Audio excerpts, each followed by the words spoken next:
Hello, Assalamu alaikum, Sat Sri Akal, Namaste. Assalamu alaikum. My name is Farheen Khan, and you're watching the AZEEZA Show. This week, we're talking about municipal politics. We all have thoughts, about what's happening in our communities and the challenges that we're facing. And often there's questions about what's the value of voting in municipal elections. And so, with me today, we have Kalsung Doma and Alan Khan. So thank you for being here.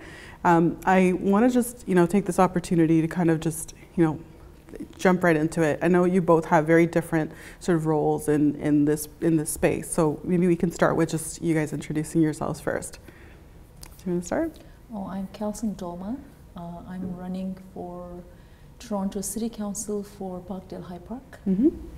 Wonderful, that's great. And Alan? Well, my name is Alan Khan. I'm a local political writer in Mississauga. I write for an online media company called InSaga. We have the largest digital reach in the Western GTA, and I'm really focused on the municipal elections that are coming up this fall. That's great. So, I know that often, like I was saying earlier, that there's always a challenge because people wonder, is there any value really in, actually voting for municipal politics? Why don't we talk about, what are the issues that people, what are the issues, what are the sort of top issues that you think are facing people in the community today, and why do you think it's of value to vote? Yeah, I think it is very important to vote in any level of government, any election. And actually, I was talking to one of the residents when I was canvassing, and he actually said that municipal election is the most important one to vote for because it directly affects our lives, right? Absolutely. So that, having said that, so the top 5 issues that affect us in the city, I think are number 1, equitable and affordable housing. Number 2 is public transit. Number 3 is health and climate change policies. And number 4, I would say sustainable economic growth. And number 5 is youth and artists. Okay, excellent. What do you think, Alan? Well, yes, definitely municipal politics, I think, is the most probably important level of government that we have in Canada, because if you think about it, a lot of the everyday issues you encounter as a resident, that it's the municipal government's job to take care of those, whether it's shoveling your driveway from the snow, or garbage pickup, or water, your water systems. These are really bread and butter issues that people rely on, and they say that if the federal government shut down, you probably notice it about a month. Provincial, you probably notice it in about a week. If the city government shuts down, you notice right away, because then your services are all cut off, and nobody's doing anything. Your garbage is not getting picked up. In Mississauga, I think what Kalsung touched on is very similar, actually. I mean, we're in the GTA, so a lot of municipalities, not just in Toronto, but the surrounding area, are dealing with issues like transit gridlock. Mississauga is the 6th largest city in Canada. We're having more people commuting from Toronto to work here than we have them commuting out to Toronto to work. And so the gridlock has always been there. It's been there for a very long time. And the affordable housing piece is becoming more important now as population increases, and that we're having a challenge with affordable housing because we're just having all these people come in, and they're building more high rises, but still rents are becoming very high. Ridiculous. It's becoming unaffordable to a point, and that issue needs to be resolved before it just becomes impossible for people to rent a home or even buy a home, right? And I think some other issues pertaining to, I guess, education, I think, is also important. I mean, you have a lot of people running for school trustee as well. We have a lot of changes that came with the sex ed curriculum being revised again, and there's also talk of there was I think the Ford government recently announced $100 million of school repairs were being delayed. Yes. So we have questions whether how education should be funded, in the long term. What exactly is the province doing, and the role of trustees, I think, has to be addressed as to exactly how important they are in the coming years. Absolutely. Right. What do you think, Halsung, in terms of Toronto? Like, how does it, what are some of the issues that we're dealing with, and how is this, recent announcement with this Bill 5 sort of affected Right. Toronto? So I mean, I pointed those 5 very important issues, and you're right in terms of the school and education funding, because school, although we have separate trustees to look at the school affairs, but it is also city affair, right. In terms of how much funding or infrastructure, if TDSP, the school boards have enough funding, right? And with the provincial government recently cutting out of the 100 million, I heard that it's 25 million actually was assigned for Toronto school repair funds. Okay, so that has been now put on hold or erased, right? Right. So in terms of, all these important issues are the one that we should be discussing right now in the election. That's right. And just in July, when the Better Local Government, before it became legislation, when the premier announced that he's going to cut 47 or 45 to 25 councillors. It's pretty much cut in half, right? So I think that announcement and that change affected our city negatively already, because number one, it is an attack on our democracy, because this announcement was without consultation to the elected council, as well as to the mayor and to the people of Toronto at large. There was no consultation, no process used in making that decision. So it was a direct order from the provincial government. Yeah, exactly. And because of that, I think there is an important issue also. Already we have an issue of representation and inclusion at City Hall level. Absolutely. For a city that is one of the top 10 global cities in the world, and a city that is largest in Canada, we say our city's motto is diversity, our strength. Yes. And if you look at City Hall, we only have 25 out of 45 councillors. We have less than a quarter female councillors, women councillors, and out of which only one racialized woman elected. Yes. So there already is a representation problem, and with that council cut now, there is a very strong possibility, risk that we may not even have one racialized woman elected, right? Yeah. So the representation will be a huge issue, and civic engagement is a huge issue. Already half the people of Toronto electorate do not come out and vote. So now with this, when you're cut in half, there are less people now are going to have their voice at City Hall. So it's a big issue. I have a question, actually. Something else that kind of comes to mind. You're absolutely right. One of the things is, because you're right, there's a lot of voters who are just going to, sort of decide not to vote at all, right? There's going to be voter apathy and stuff like that. So how do we change that? How do we get people to care again? Yeah, can I? Yeah, so I think one of my candidacy is when I'm a new candidate, right? So when I go door to door and talk to residents of Parkdale High Park, people always ask, how are you different, or how would you do things differently than the incumbent, right? And of course there are many answers to that, but one of my important answer to that is that we need to engage with the in a smaller riding, Ward 14, for instance, Parkdale High Park, the old Ward 14. We had 55,000 electorate, out of which only slightly less than 25,000 actually voted.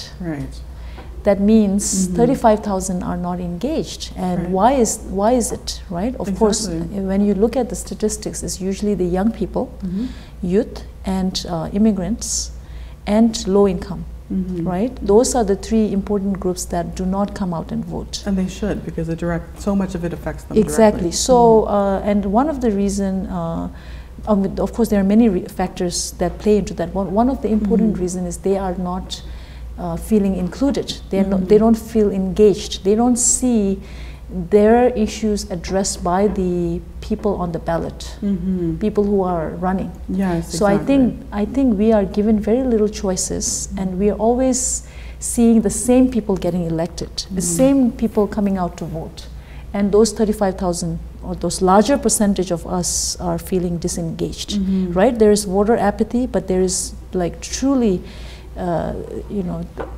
area of improvement in our democracy, where we need to make sure that we are supporting independent candidates like myself and candidates like many others who are equally capable to do the job, but we are not usually given that opportunity to shine, right? So it's very important that we need better choices, and we need more different sorts of candidates being taken seriously, and then more and more people will be interested, get more excited, feel more included, and have a good reason to come out and vote. When they see themselves, being represented. Yes, Absolutely. so exactly.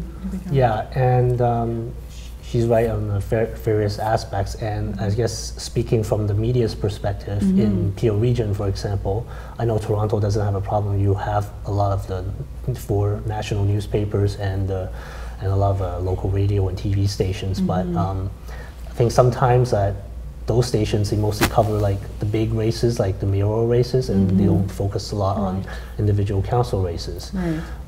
In Peel Region, we have an issue where there is very little media presence, and so personally, I try to do as best as I can and write stories that are prevalent about municipal politics and government, so people are at least informed, whether they are interested in what I'm writing or not. That's not what drives me.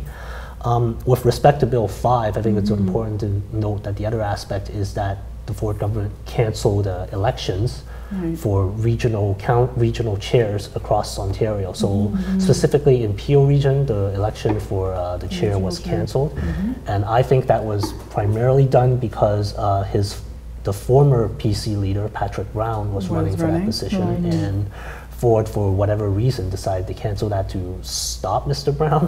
He's going to run for mayor now, right? Yeah, he's running for mayor of Brampton now. Right. I think that cancellation of the election, it's a lost opportunity, because it would have been an opportunity to educate the public on what exactly the regional chair is. Exactly, the regional chair in Peel is actually modeled after the old structure of Metropolitan Toronto, where the 5 former municipalities in Metro Toronto, Old Toronto, Etobicoke, Scarborough, there was a chair of Metro Toronto, and so that model was kind of exported out across the GTA, so that's what Peel Region has. If we can actually take a quick break, we'll come back and continue that conversation. Sure. We'll be back in just a minute.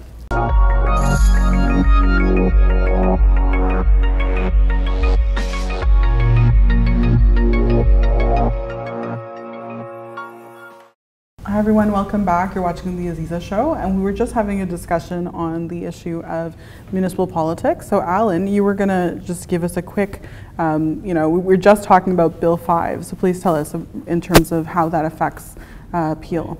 So just to recap, Bill 5 is a piece of legislation the Ford government recently passed that does 2 things, mainly. One is to cut the size of Toronto City Council in half from the proposed 47 wards to now 25 wards that are supposed to match the provincial ridings. The other aspect is cancellation of certain elections for regional chair across Ontario, so in specifically Peel Region. Before this election, the regional chair was an appointed position. The other councillors around regional council were supposed to select someone to fill that spot. It doesn't necessarily have to be a sitting councillor, it could be anyone technically. So the Wynne government decided to that they should be selected by an election. So they passed a bill from the floor to put an election in place. So you had people like former PC leader Patrick Brown, among other people, running for this position, which is supposed to represent about 1.5 million people in a region, handling a $3 billion budget. So I think the cancellation was a lost opportunity for people to be educated about what a regional chair does and how it affects their lives, because this is, I think, a very important position. That being said, I think there is some positives in the cancellation to give a pause, because having a fourth elected person across basically citywide, you have Peel region is different because you have the 6th and the 9th largest city in Canada, Brampton and Mississauga, and coupled with a smaller municipality like Caledon, which only has about 60,000 people. So the dynamics are different, and if you want to add another person in there, basically a fourth super mayor that basically can claim that he or she has an elected mandate as well, I think the dynamics would have been different. Regional chair is traditionally supposed to be sort of a consensus builder, someone who just chairs the meetings and make sure that everybody can come to a consensus at the end. And another thing is, I think Ford did that because he knew that former Mississauga Mayor Hazel McCallion, who supported him in the provincial election, this was probably the quid pro quo. You don't touch Mississauga. I'll support you in the election. And this might open the door for Ford to think about perhaps reforming Peel region government itself. Mississauga for years has been beating a drum of separating from Peel or just becoming a sort of a single-tier municipality, and I think this opens the door for that. Well, I want to just take a moment to introduce our guest here, Samia Abdi. Thank you for being here.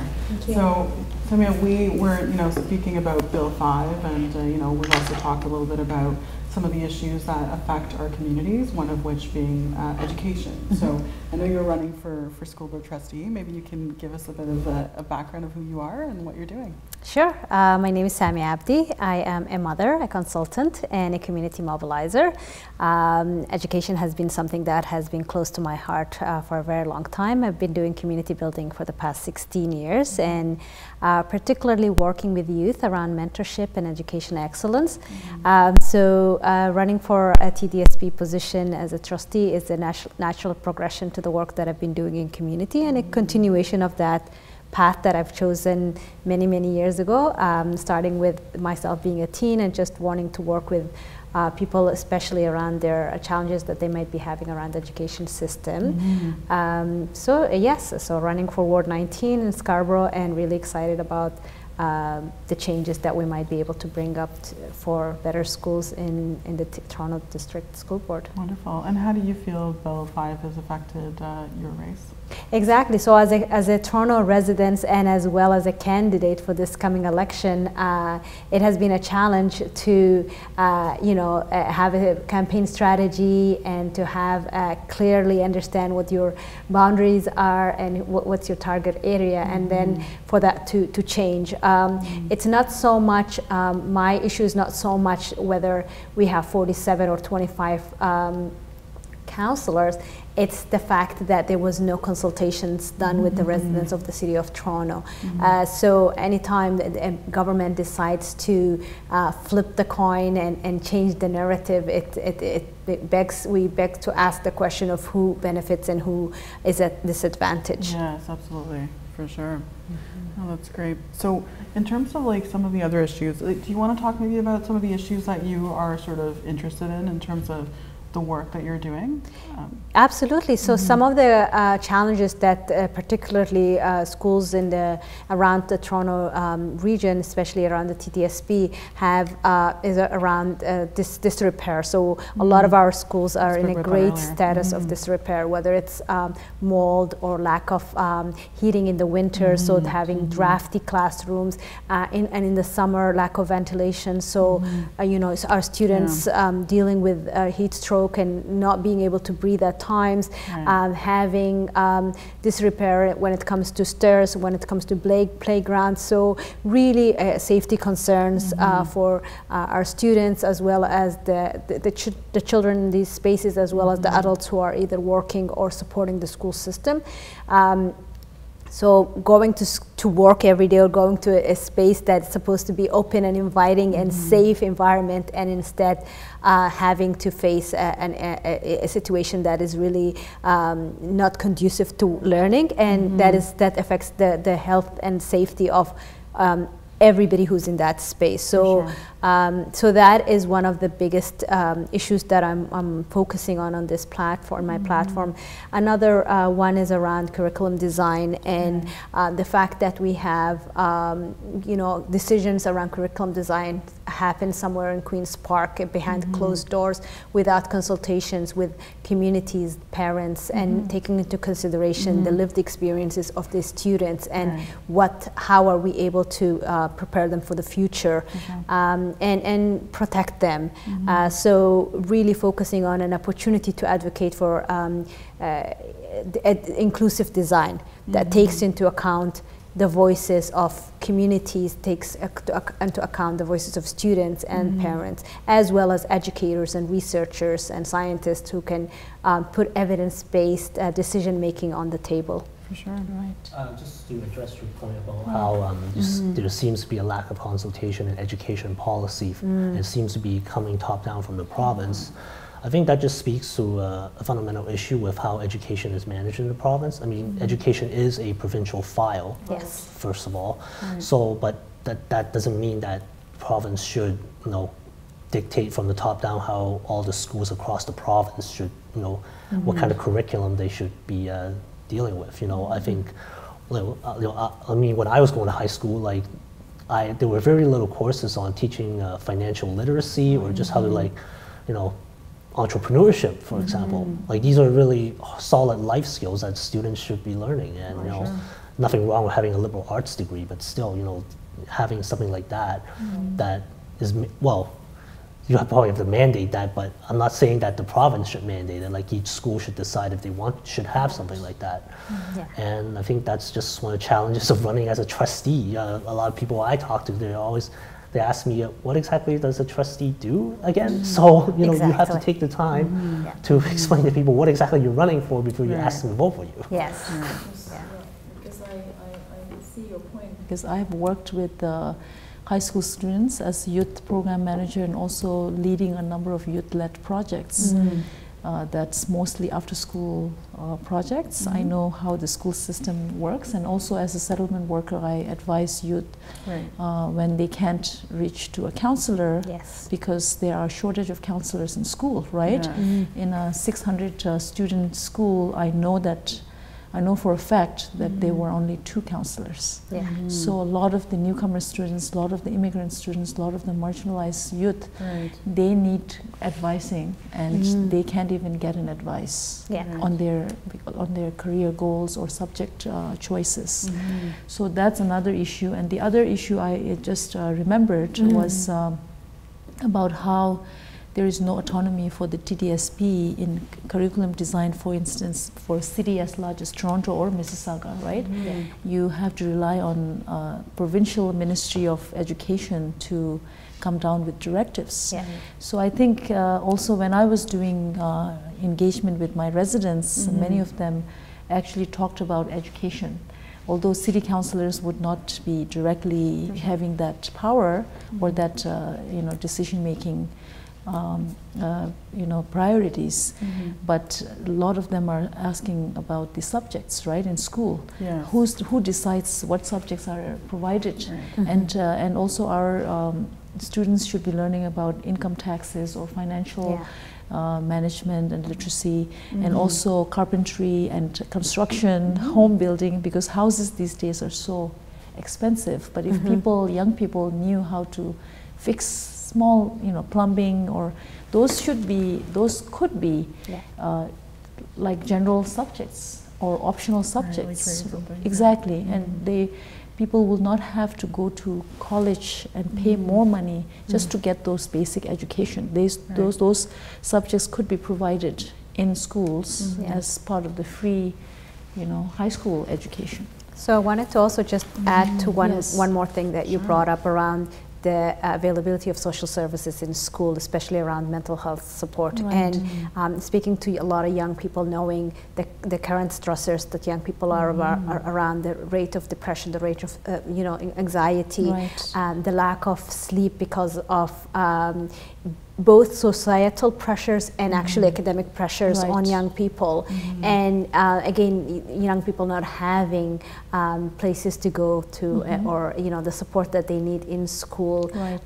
And thinking about mental health and well-being, thinking about also a lot of the cuts around the physical activity programs that happen, and how for us to be able to, we're not sending our children to school just to be seated in a classroom and learn to read and write, and not work their brain and not be full humans with good experiences and with emotional and mental well-being at the center of that conversation. So thinking about that as well. So school is where they're spending actually probably more time than they're at home. So making sure that they're having these positive experiences and definitely learning life skills, not only things that are just that will get you the next job, but will make sure that you're living like fulsome life. So I want to ask a question actually to all of you, really. Like, I guess the best way to describe it is like, why do you care about this issue? Why is it, why are you running for these candidates? Ellen, why do you write about these things? Why should people care? I think that's the real sort of piece that I want to get at. Feel free, whoever wants to jump in. Okay, so I'm not a candidate, but I guess I could speak it from perspective or as a citizen, rather than as a voter, why people should care about these things. I think in our society today, with social media and how everybody is by that medium gets a little more insular, they are more caring towards just themselves and perhaps just their immediate family. They're curious about how my life is going to go every day, right? Try to think about these bigger issues are like important and more long term. I think they should care about it because it impacts their society as a whole, and especially for they should be caring about these things because down the road, whether they decide to have children or not, and who have kids who go into the school system, then they need to see if, like, what kind of policies are being put forward in their education system that's going to affect their children in the future. So. That's great. We only have a couple of minutes left, but I definitely want to hear from both of you. Please go ahead. For me, because all these issues are important, and I've always, liked community development and community building. So for all my life in Canada, I've been a community worker and community advocate, right? I've also been on the board of a number of organizations for access to justice, affordable housing, environmental engagement. So I know that when we work in nonprofit, there are we work with government programs. I've worked with all levels of government programs, but working in nonprofit community building, you are actually filling all the gaps left by the policies and government policies. So I think being a city council candidate, you actually can make policies that are responsive to the issues on the ground, and that's one of the reasons I'm running. And also for more inclusion and diversity and equity at the decision-making level. Yes, absolutely. Thank you. So education is really the backbone of our society, and investing in our kids means investing in our future. So it's the long-term thing to do to make sure that we have a better education system that serves all kids and closes the achievement gap. Also recognizing that, for example, racialized youth, racialized students, specifically Black and Indigenous youth, are disproportionately expelled, disproportionately suspended in our education system. So challenging some of those issues that are being faced by our communities, but also recognizing the economic value in making sure that we have world-class education system, and that our future workforce is actually a competitive one. So at the end of it, that is really why I care about education, and I see this as a good place to start contributing. That's wonderful. Well, unfortunately, we're all out of time. I just want to say thank you to all of you for being on the show.